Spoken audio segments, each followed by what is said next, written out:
Magkakaroon ba tayo ng microchip implant sa Equal Money System? Hindi. Magkakaroon tayo ng card na dadalhin-dalhin natin kahit saan tayo pumunta. Ang card na ito ay katulad din ng card na ginagamit natin ngayon, kung saan ang microchip ay nandoon sa umpisa. Pero habang tumatagal, eventually, ang DNA ng bawat isa sa atin ay babasahin at yun ang magiging microchip.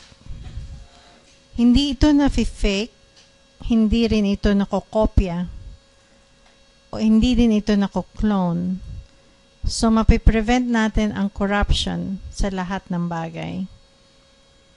Ang ultimate answer ay andito para i-end natin ang lahat ng criminal activity at greed. Ang tawag dito, the microchip of God, ang DNA. Ito ang command structure ng iyong pagkatao. Ito ang command code ng iyong genetics. At ito ay pareho din sa mga halaman at mga hayop. Lahat tayo ay merong genetic code. At ito ay gagamitin natin at babasahin natin at magiging automatically part of the logistic system sa pagtagal-tagal.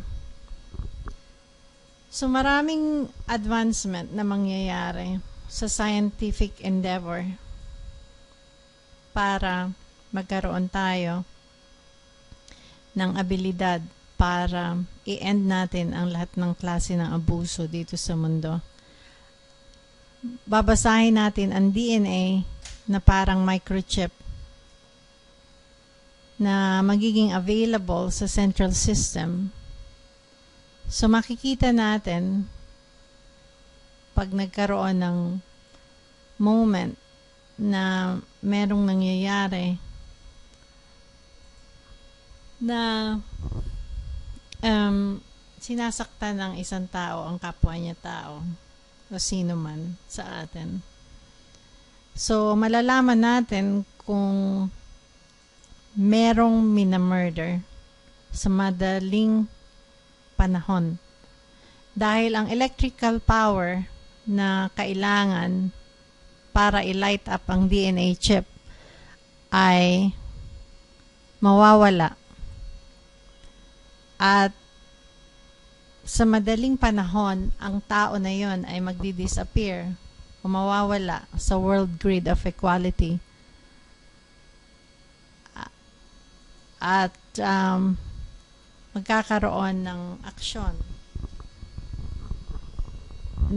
na gagawin natin sa lalong madaling panahon. Maganda, di ba? Hindi na ninyo kailangan ang microchip dahil meron na kayo nito. At ito ang tinatawag na DNA. At gagamitin natin to sa full potential para ma-prevent natin, maiwasan ang lahat ng abuso at lahat ng corruption.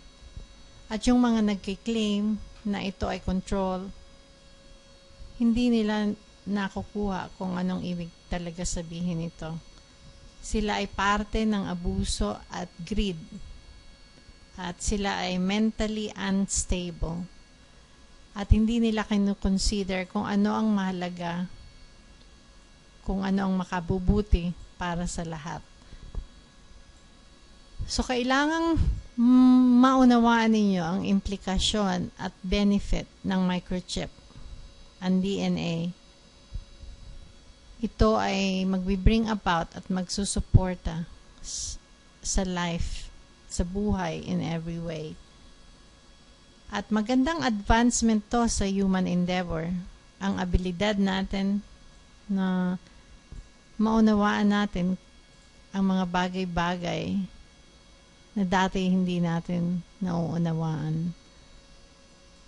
At malalaman natin kung nasaan ang bawat isa at kung ang lahat ba ng tao, ang bawat isa sa atin ay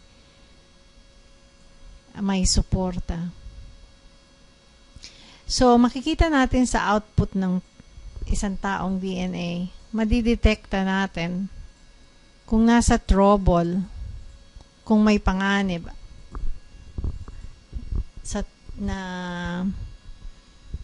kung may nasa panganib na tao, kung meron bang walang pagkain, walang tubig. Kasi dahil magkikita natin na nagwi-weaken ang signal, nang sa ganon ay masuportahan natin at mabibigyan natin ng tulong at maiwasan ang masaktan ng isang tao.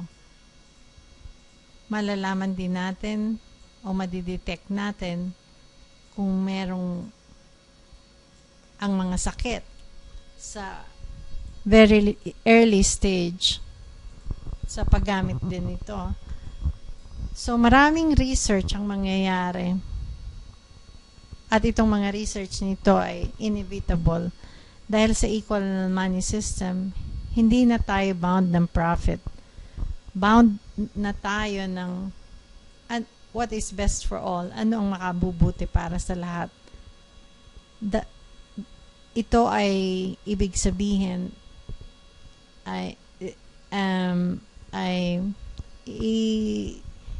sinasaalang-alang natin ang kabutihan ng bawat isa sa lahat ng oras. That makes us truly geniuses, mga henyo.